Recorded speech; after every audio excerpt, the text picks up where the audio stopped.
Good morning friends. இன்னைக்கு நம்ம August 27க்கான news paper தான் பார்க்க போறோம். இதுல பாருங்க, யூனிஃபைடு பென்ஷன் ஸ்கீம்ன்றத கவர்மெண்ட் இப்ப ரீசெண்டா கொண்டு வந்திருக்கு. 3 பென்ஷன் ஸ்கீம் இருக்குங்க நம்மளுக்கு. ஒன்னு ஓல்டு பென்ஷன் ஸ்கீம், அடுத்தது நியூ பென்ஷன் ஸ்கீம், அதுக்கு அடுத்தது நம்மளோட யூனிஃபைடு பென்ஷன் ஸ்கீம். ஸோ இந்த மூணுத்துக்குமான டிஃபரன்ஸ் என்ன அப்படின்றது நம்ம இன்னைக்கு வீடியோ ரிலீஸ் பண்ணுவோம், பாருங்க. ஸோ இந்த யூனிஃபைடு பென்ஷன் ஸ்கீமை அதுல என்னென்ன சேலஞ்சஸ் இருக்கு, இம்ப்ளிகேஷன்ஸ்னா சேலஞ்சஸ் இருக்கு அப்படின்னு சொல்லிட்டு தமிழ்நாடு கவர்மெண்ட் சொல்லியிருக்காங்க. ஸோ இந்த ஸ்கீமை பத்தி கொஞ்சம் வாசிச்சு பாருங்க, இந்த ஆர்டிகல் வாசிச்சு பாருங்க, உங்களுக்கு நிறைய விஷயங்கள் புரியணும். So rowdies flaunting proximity to actor exposed illegalities அப்படின்னு இருக்குங்க. ஸோ ரவுடிஸ் ஆக்டரோட போட்டோ எடுத்துக்கிட்டத ஒரு கௌரவமா அத வெளியில சொல்லணும், பெருமையா அதை சர்க்குலேட் பண்ண விட்டாங்க, அதனால பிரச்சனை வந்துருச்சு அப்படின்னு சொல்லியிருக்காங்க. பிளான்டிங் அப்படின்னா அஸ் அ சிம்பிள் ஆஃப் ப்ரைடுன்னு அர்த்தங்க, பெருமைக்காண்டி அனுப்புறது. Beach goers taken aback sea recedes in Vizag அப்படின்னு இருக்கு. ரிசீட்ஸ்னா உள்வாங்குறதுங்க. சி உள்ள போனதுனால கொஞ்சம் பயந்து பீச்சுக்கு வந்தவங்க எல்லாம் பின்வாங்கிட்டாங்க, பீச்ல இருந்து வெளில கிளம்பிட்டாங்க அப்படின்னு சொல்றாங்க. No more delays, caste enumeration should not hold the census from being undertaken quickly. So census நடக்கிறத, அதாவது ஜாதி வாரியா எண்ணணும், பிரிக்கணும், எத்தனை ஜாதிகள் இருக்குன்னு ஜாதி கணக்கெடுப்பு நடக்கணும் அப்படின்னு சொன்னது இருக்குங்க. அதனால அதாவது ஜாதி கணக்கெடுப்புனால நார்மலா எடுக்கக்கூடிய சென்சஸ் டிலே ஆகக்கூடாது அப்படின்றதுதான் இந்த article. Unending war escalating risk in West Asia will remain without a ceasefire in Gaza. அந்த காசா வார் முடிகிற மாதிரியே தெரியலங்க.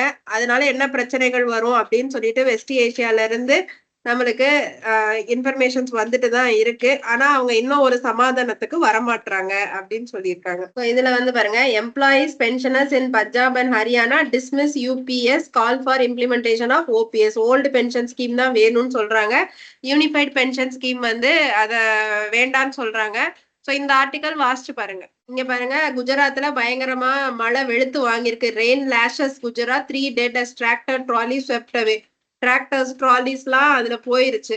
இப்ப Tapti river in spate after water அப்படின்னு சொல்லி, ஸ்பேட்னா ஸ்வெல்லன்னு அர்த்தவங்க, இருக்கிறத விட அளவு கூட காட்டுது. ஸோ இந்த ஆர்டிகல் வாசிச்சு பாருங்க. எஜுகேஷன் மினிஸ்டர் லிட்ரஸினா என்ன, ஃபுல் லிட்ரஸினா என்ன அப்படின்னு சொல்லி நியூ இந்தியா லிட்ரஸி ப்ரோக்ராம்னு ஒண்ணு கொண்டு வந்திருக்காங்க. அதெல்லாம் ஃபுல் லிட்ரஸினா 100% நம்மளுக்கு படிக்க எழுத தெரியணும் அப்படின்னு இருக்கு. அதுக்கப்புறம் நிறைய இது கொடுக்குறாங்க, அதாவது கொஞ்சம் எழுத படிக்க தெரிஞ்சாலே 95% லிட்ரஸி அந்த மாதிரி எல்லாம் சொல்றாங்க. சும்மா வாசிச்சு பாருங்க. ஸோ கோல் மைன்ஸுக்கு, அதாவது நிலக்கரி சுரங்கங்களுக்கு ஸ்டேட்ஸ் புது டாக்ஸஸ் போட்டிருக்குங்க. லெவிஸ் அப்படின்னா டாக்ஸஸ்ன்னு அர்த்தம். ஸோ அதனால கரண்ட் பிரைஸ் எல்லாம் ஜாஸ்தி ஆகுறதுக்கு வாய்ப்பு இருக்கு அப்படின்னு சொல்லியிருக்காங்க. ஸோ ஃபார்மர்ஸ்க்கும் எம்எஸ்எம்இஸ்க்கும் டிஜிட்டல் முறையில லோன் ஆன்லைன்லயே அவங்க வாங்கிக்கலாம். அதுக்கு ஒரு புது வெப்சைட் ரெடி ஆயிட்டு இருக்குங்க. அது பேர் யூனிஃபைட் லெண்டிங் இன்டர்ஃபேஸ். அது இன்னும் பைலட் பேசஸ்ல தான் இருக்கு, ரெடி பண்ணிருக்காங்க, இன்னும் வெளியில விடல. அது யாருக்குன்னா ஃபார்மர்ஸ் அண்ட் எம்எஸ்எம்இக்கு. அதானி பவர் ராஜஸ்தான்ல ஒன்னும், அடுத்து மத்திய பிரதேஷ்ல ஒன்னும் புதுசா பவர் பிளான்ட் கட்ட போறாரு அதானி. அதுக்கு பாரத் ஹெவி எலக்ட்ரிக்கல்ஸ் லிமிடெட தான் கட்ட சொல்லியிருக்காங்க. அந்த டெண்டர் இவங்களுக்கு தான் வந்திருக்கு. ஸோ டாடா சன்ஸ் 20,000 கோடி லோனை திருப்பி கட்டினதுக்கு அப்புறமும் அவங்களோட பேரு அதுல லிஸ்டிங்ல கொடுத்துருக்காங்க.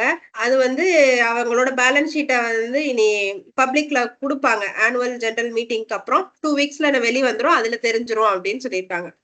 இந்தியா should extradite ஹசீனா அப்படின்னு சொல்லியிருக்காங்க. ஹசீனாவை திருப்பியும் ஒப்படைக்கணும் அப்படின்னு சொல்லிட்டு பங்களாதேஷ் சொல்லியிருக்காங்க. அதாவது பங்களாதேஷ் நேஷனலிஸ்ட் பார்ட்டி கேட்டிருக்காங்க. Japan scrambles jet after Chinese aircraft violates its air ஸ்பேஸ்ன்னு இருக்குங்க. ஸ்கிராம்பிள்ஸ் அப்படின்னா சைனா அதோட லிமிட்டை தாண்டி வரும்போது ஜப்பான் அதோட ஜெட்ஸ் எல்லாம் கூட்டிட்டு ஃபைட் பண்ணியிருக்காங்க அப்படின்னு தான், கம்பைன் பண்ணிட்டு ஃபைட் பண்ணியிருக்காங்க. Beijing and Manila have run in near disputed reef அப்படின்னா அவங்களுக்குள்ள பிரச்சனை இருக்கிற ஒரு ரீஃப்லாம் கடலுக்குள்ள இருக்கிற ஒரு பாறைங்க. அதுல அவங்க சீரியஸ் ஆர்குமெண்ட்டுக்குள்ள போயிருக்காங்க, இறங்கியிருக்காங்க. ரன்னின்னா சீரியஸ் ஆர்குமெண்ட்குள்ள போறது. அடுத்தது வேர்ட் ஆஃப் த டே அட்டினியேட்னா டிக்ரீஸ்ன்னு அர்த்தங்க. ஃபேடட், வீக்கெண்ட் அப்படின்னு அர்த்தம். ஓகே ஃப்ரெண்ட்ஸ், இதோட இன்னையோட நியூஸ் முடிஞ்சு ஃப்ரெண்ட்ஸ்.